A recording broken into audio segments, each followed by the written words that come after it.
Баршаңызға қайырлы күн. Бүгін мен сіздермен экстракт алоэ туралы айтқым келеді.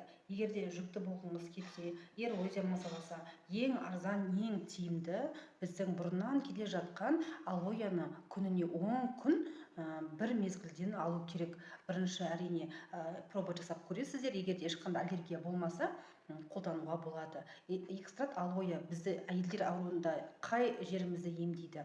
Ең бірінші, аналық безге суық тисе, противовоспалительный, бұның несі күшке ие ғой, қабынуға қарсы бізді емдейді.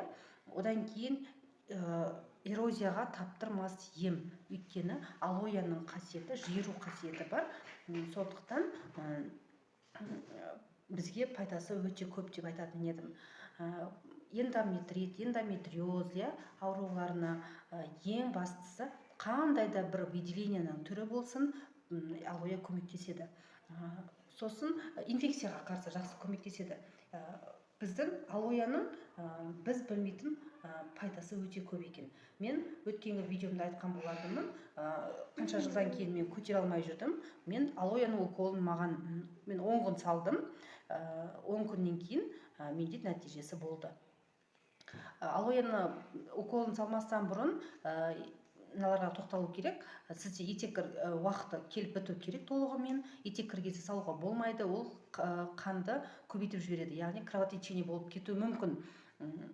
Сосын бүйрегі ауыратын кісілерге, қатты мазалап, бүйректері приступ ауырып жүрген кісілерге салуға болмайды. Жаңадан ауырып жүрген кісілер ол ештеңе етпейді, бола береді. Сол кісілерге салуға болмайды. Циститке таптырмас ем деп айтар едім.